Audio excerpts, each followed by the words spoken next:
14 chefs d'entreprise honorés pour leur contribution au développement de la Côte d'Ivoire. L'initiative au compte de l'ONG Afrique Vérité. La société Asito OEM célèbre les élèves et enseignants du lycée municipal 1 de la commune d'Atécoubé. Et puis l'Anakassi se prononce sur les raisons de la mévente du cacao de Côte d'Ivoire avant de proposer ses solutions aux producteurs. Bienvenue au journal de Business 24 Africa. L'ONG Afrique Vérité pour la promotion de la bonne gouvernance a récemment organisé la 11e édition de son traditionnel dîner de distinction dénommé Cérémonie des meilleurs acteurs de l'émergence. Pour cette année 2021, 14 chefs d'entreprise et acteurs de l'émergence et du développement de la Côte d'Ivoire ont été primés à l'occasion de cette cérémonie. Le compte-rendu de Pierre Tebeu et Marie Seri.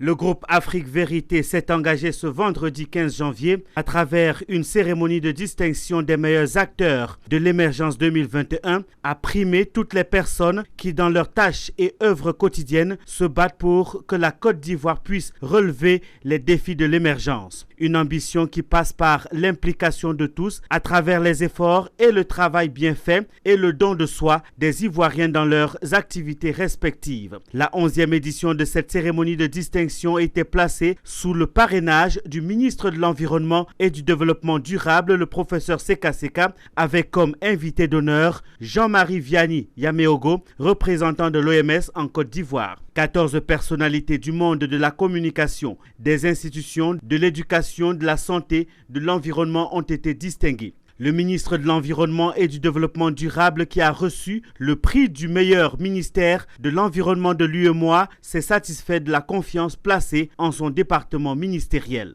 Comme tous les autres récipiendaires, nous sommes à la fois surpris de notre désignation, mais aussi heureux de voir que nos modestes personnes soient celles qui aient été retenues pour recevoir ces prix.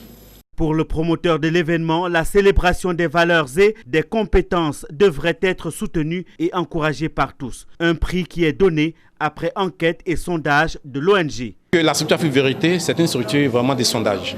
Elle ne s'élève pas pour primer.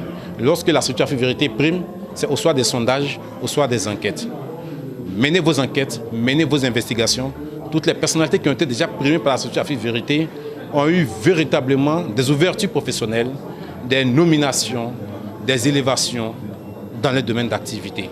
La chaîne de télévision Business 24 TV Africa a reçu le prix de la meilleure chaîne d'information économique de la zone UEMOA. Une récompense qui booste le premier responsable de la chaîne à rêver grand pour le bonheur des téléspectateurs de la chaîne panafricaine.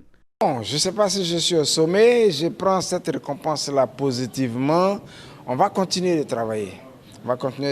La marche est encore longue. Il faut être une chaîne reconnue. Je suppose que c'est ce qui vient d'être fait. Il faut maintenant devenir une grande chaîne internationale, ouvrir une deuxième version, c'est-à-dire une version anglaise, parce que l'économie africaine doit être entendue, écoutée et vue jusqu'aux États-Unis. C'est comme ça que nous pouvons attirer les investisseurs. Nous avons une mission. C'est pas pour danser, c'est pas pour regarder un match. Non. Nous devons promouvoir l'économie africaine. Afrique Vérité est une structure spécialisée dans la promotion de la bonne gouvernance, la célébration des compétences, des talents et des valeurs d'Afrique. Nous restons avec Pierre Tebeu et Marie Seri. Ils ont tendu leur micro à certains acteurs qui ont été primés à l'occasion de cette cérémonie. Écoutons-les. Ça fait toujours plaisir de se sentir honoré. Et j'avoue que j'étais surprise, mais là, ça fait plaisir de savoir que le travail que nous faisons au niveau donc de cette institution est reconnu par les autres et reconnu surtout aussi par notre tutelle. L'université est une jeune université qui date d'il y a 7 ans. Et cette jeune université connaissait beaucoup de problèmes à sa création. Et fort heureusement, à force de travail et d'abnégation et de compréhension et surtout de dialogue avec les étudiants, les acteurs sur le terrain, nous avons pu tout doucement remonter la pente au point de réduire le retard des années académiques. Bon, bien évidemment, quand vous recevez un tel prix, je pense que c'est une invite à mieux faire davantage. Nous sommes à un certain stade. Il nous faut faire en sorte que là où nous sommes aujourd'hui, nous puissions aller de l'avant. Et nous devions toujours viser la quête de l'excellence. Nous sommes dans une administration, le Trésor public, qui est résolument engagée vers la quête de l'excellence. Quand vous êtes agent du Trésor, vous ne pouvez que vous insérer dans ce canevas qui a été tracé par nos supérieurs hiérarchiques. Dans le même cadre de distinction, le maire de la commune de Bingerville a été solennellement honoré. Issouf Doumbia a été désigné meilleur maire du district d'Abidjan.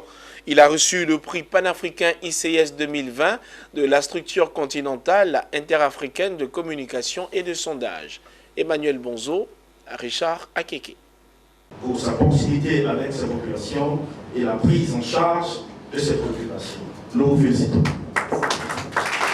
Pour ses performances en matière de gestion communale, Issouf Doumbia est auréolé du prix spécial panafricain ICS 2020 du meilleur maire du district d'Abidjan. Le premier magistrat et député de la cité historique de Bingerville voit son palmarès enrichi de cette distinction, fruit de son engagement à la réalisation d'œuvres de développement en faveur de ses administrés. Selon moi, je pense que c'est le travail vraiment abattu sur la commune de Bingerville depuis notre accession au pouvoir. Et je pense que jusqu'à aujourd'hui, ICS a bien voulu, via nos actions que nous avons pu mener sur cette commune, sur cette ville, nous décerner un prix de meilleur maire du district d'Abidjan. Je peux dire que ça me met encore la pression. Ça me met encore la pression de redoubler encore d'efforts pour que je puisse quand même remplir le prix de 2021-2022. Je tenais vraiment à dire merci aux populations de Bingerville. Bingerville qui ont bien voulu nous faire confiance à cette jeune équipe. Et je dis que nous allons respecter nos engagements vis-à-vis de cette population. Le prix a été décerné par l'Interafricaine de communication et de sondage, ICS. Pour son directeur général, le lauréat s'est illustré de fort belle manière en posant des actes concrets et à impact direct pour la population de Bingerville. On demande aux maires et aux acteurs de développement de poser des actions pour les populations. Au niveau de Bingerville, c'est la toute première fois, en termes de sécurité, une nouvelle caserne des sapeurs-pompiers neuve et équipée par la mairie a été donc réalisée. Il y a aussi des projets au niveau de l'éducation. Plusieurs écoles ont été construites, un dispensaire dans le village d'Akandje. Et puis au niveau de Bingerville même, il y a l'extension de l'électrification. Et puis tout ce qui est assainissement au niveau de la commune a en peu de temps changé de visage grâce aux actions de développement du maire. Le message, c'est de mettre les acteurs de développement au travail, surtout au service de leur mandat, au service des populations. Et surtout de bien gérer les deniers publics, c'est important. Pour les collaborateurs proches du distingué, c'est la reconnaissance en faveur d'un acteur de développement. C'est au vu et au regard de tout ce qui a été fait par lui et par son équipe au niveau de Bingerville qui aujourd'hui qu'il a reçu cette distinction. En 2 ans, ce qui a été réalisé au niveau de Bingerville est énorme. Le prix spécial panafricain ICS récompense et reconnaît le mérite de personnalités à fond dans le développement et soucieux de bonne gouvernance. Du nouveau dans le secteur de la restauration en Côte d'Ivoire. Situé dans la commune de Cocody, l'espace Tropical Twist est un établissement gastronomique avec à sa tête un jeune Ivoirien du nom de Stéphane Kowou, engagé dans la promotion de l'entrepreneuriat en Côte d'Ivoire. Le reportage est signé Walter Kofi et Ezekiel Seri. Au cœur du quartier d'Angré Nouveau-Chu se cache un petit coin de paradis. Le Tropical Twist, un restaurant gastronomique qui offre des commodités particulières. Ici, chaque espace est à l'image des villes touristiques et communes ivoiriennes, un concept qui permet à la clientèle de l'établissement de se sentir chez elle. Son propriétaire Stéphane Kowou, un jeune entrepreneur ivoirien, diplômé des MBA aux États-Unis, qui a décidé à son retour d'investir dans la restauration. Ce nom est venu au fait à cause d'une idée que j'ai eue quand je suis allé en Amérique du Sud. J'ai vu un peu les appartements, les bungalows et tout, donc j'ai décidé de ramener ce concept-là en Côte d'Ivoire. C'est pour moi une manière de valoriser la culture ivoirienne et j'aimerais que cet endroit-là soit comme un after-work pour tout le monde. Voilà, tout le monde peut être ici. Si tu te sens à l'aise, peut-être dans un endroit à Yopougon, on va essayer de créer un cadre pour toi pour que Yopougon se retrouve à Cocody. Au menu poulet braisé et brochettes de porc, le Tropical Twist, qui se veut être un restaurant maquis et glacier, offre des mets d'ici et d'ailleurs afin de satisfaire les férus des gastronomies. Un cadre vraiment idéal pour le after work, parce que là je travaille dans les environs et il faut dire que chaque fois que je viens ici, je suis totalement déstressé avec le cadre qui est beau, avec le service qui est de qualité aussi très professionnel. Quand on a un peu de tout, il y a la boisson, la nourriture, on peut dire nourriture européenne comme africaine, il y a les barbecues, il y a un peu de tout ici au fait. Le promoteur du restaurant Tropical Twist, Stéphane Koou, au-delà de la restauration, nourrit d'autres ambitions. Propriétaire d'une entreprise de livraison, il entend se projeter dans la construction de logements sociaux au profit des fonctionnaires ivoiriens. Dès que j'ai ouvert mon restaurant, j'ai mis un service de livraison en place. Voilà, pour être disponible et puis pour pouvoir livrer presque dans toutes les communes d'Abidjan. Je suis aussi dans les résidences meublées. J'ai des résidences meublées ici à Abidjan, ici à Angré. Voilà, donc qui sont disponibles pour les courts et longs séjours. Et j'ai un autre projet aussi en vue, c'est de lancer aussi dans l'immobilier, dans les zones reculées, genre à l'intérieur du pays, des zones vraiment reculées pour les instituteurs, pour le personnel médical et les instituteurs. Le cas du jeune entrepreneur Stéphane Koou est un exemple d'une diaspora qui retourne dans son pays natal et qui investit pour le développement du continent. Malgré la maladie à coronavirus, Stéphane Koou croit aux potentialités de son pays natal, la Côte d'Ivoire. Reste maintenant au pouvoir public d'accompagner les initiatives de la diaspora de retour afin de susciter d'autres investisseurs.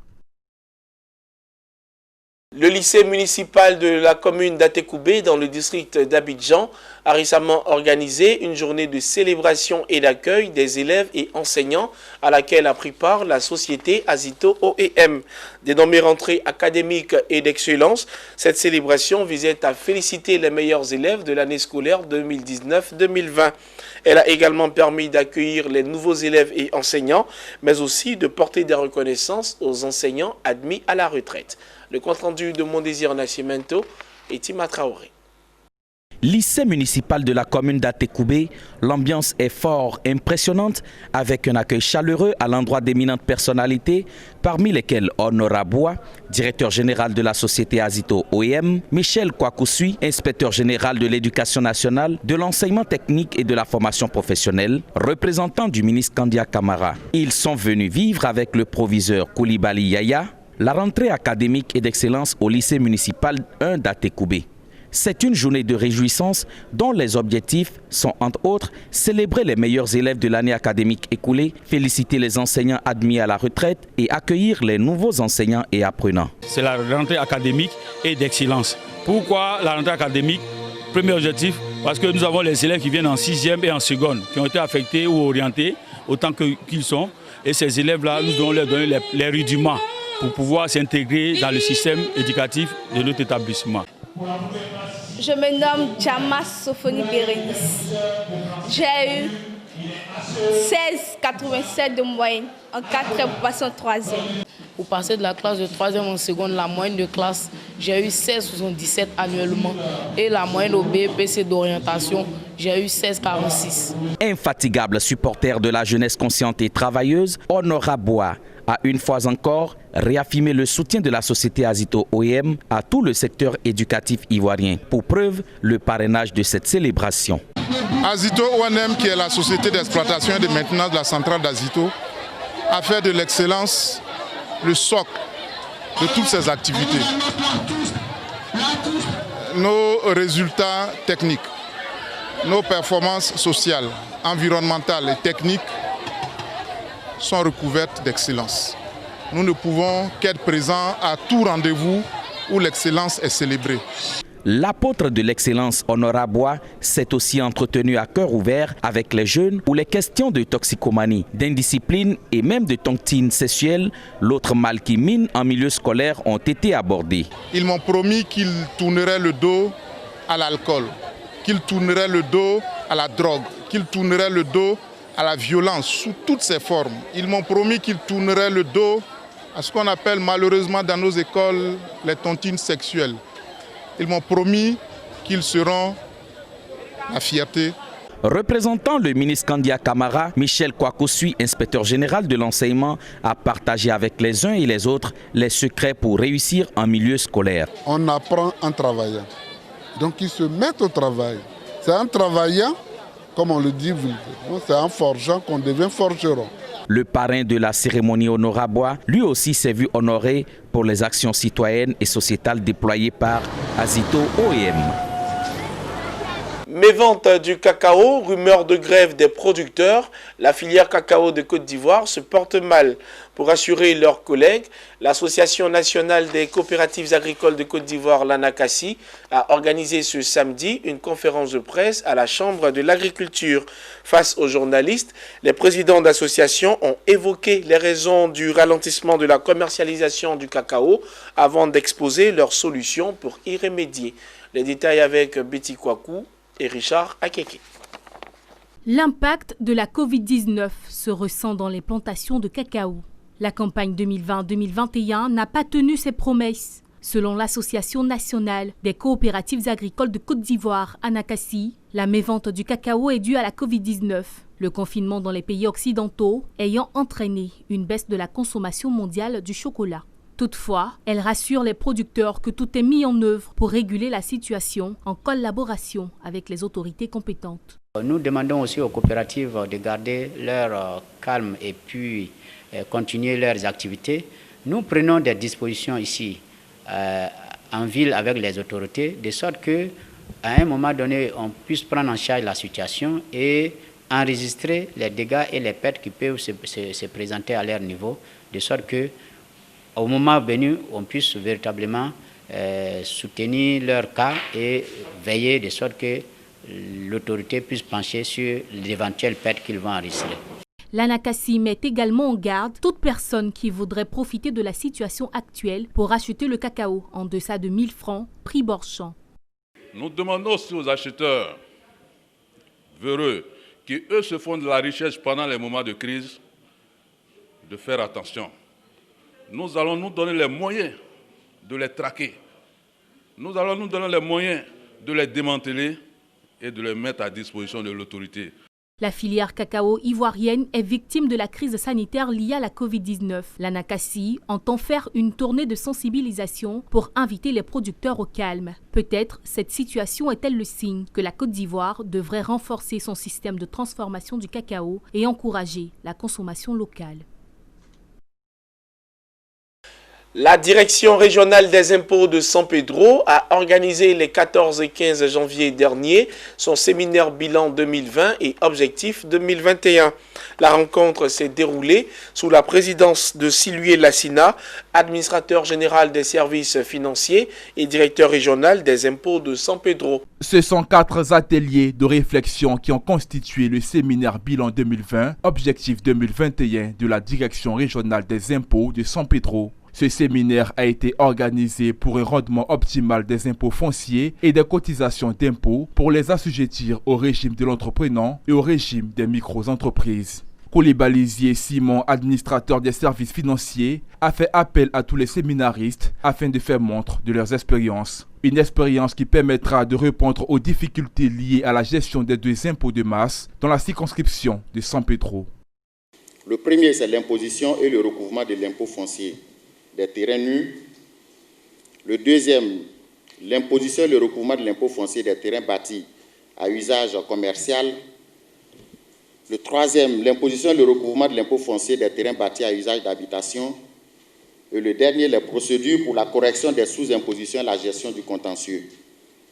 Au terme de ce séminaire qui a répondu à toutes les attentes, Siloué Lassina, directeur régional des impôts de San Pedro, envisage d'entreprendre une tournée dans les différents services des impôts de San Pedro afin d'expliquer la vision de la direction régionale des impôts de Côte d'Ivoire. À ses collaborateurs, nous allons expliquer que nous avons maintenant un nouvel outil qui s'appelle CGC. Et l'ensemble des opérations se passe en ligne. Donc on n'a plus besoin de recevoir les opérateurs économiques à nos bureaux. Chaque opérateur économique reste chez lui et à partir donc de son domicile ou de son bureau, il nous envoie les déclarations et il fait également les paiements. Nous les recevons et nous allons les traiter. Ce séminaire bilan a été suivi d'une étude approfondie avec les thèmes de référence sur les questions de l'impôt foncier et le régime de l'entrepreneur et celui des micro-entreprises qui demeurent pour la direction régionale des impôts des défis particuliers à relever. Direction Djokwe, où les populations de la ville, victimes de braquages et autres attaques récurrentes, peuvent désormais pousser un ouf de soulagement. En effet, une compagnie républicaine de sécurité a vu le jour dans la région du Guémon. La présentation officielle de cette unité a eu lieu à l'occasion du traditionnel salut aux couleurs initié par le préfet de région Ibrahima Sissi. Théodore Kanga. Le collège confessionnel Jean Glao de Djokwe a accueilli récemment la caravane de salut aux couleurs initiée par le préfet de la région du Guémon, Ibrahima Sissé. Le préfet hors grade a, à cette occasion, exhorté les différentes couches socio-professionnelles au civisme et à la culture de la paix. Se saisissant de cette opportunité, la première autorité administrative de la région a procédé à la présentation officielle du détachement de la compagnie républicaine de sécurité CRS numéro 7, nouvellement installée à Djokwe. Depuis décembre, la compagnie républicaine de sécurité est installée à Djokwe. Selon l'arrêté qui crée cette compagnie, elle a en charge non seulement le département de Djokwe, mais l'ensemble de la région du Guémon pour régler les problèmes sécuritaires qui se posent. C'est une force d'appoint qui vient compléter le dispositif sécuritaire au niveau de l'État de Côte d'Ivoire. Vous savez, il y a la gendarmerie, il y a le commissariat de police. Donc la CRS 7 vient en complément à tout ce dispositif sécuritaire. Alors, donc j'ai dit à nos éléments que les populations sont heureuses de les accueillir. Elles sont contentes, elles sont satisfaites de les accueillir. Mais elles aussi, elles ont beaucoup d'attentes. Et les attentes, c'est qu'effectivement, la sécurité soit assurée. Leurs attentes, il ne faudrait pas que les missions soient dévoyées.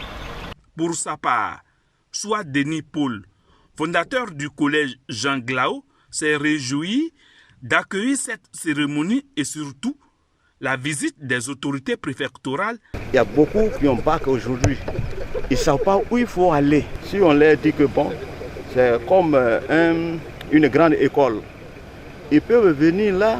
Pour la prochaine étape, la caravane du salut aux couleurs établira son quartier général au collège IGEP de Djokwe. Ce journal est terminé. Merci de l'avoir suivi et de nous rester fidèles où que vous soyez dans le monde.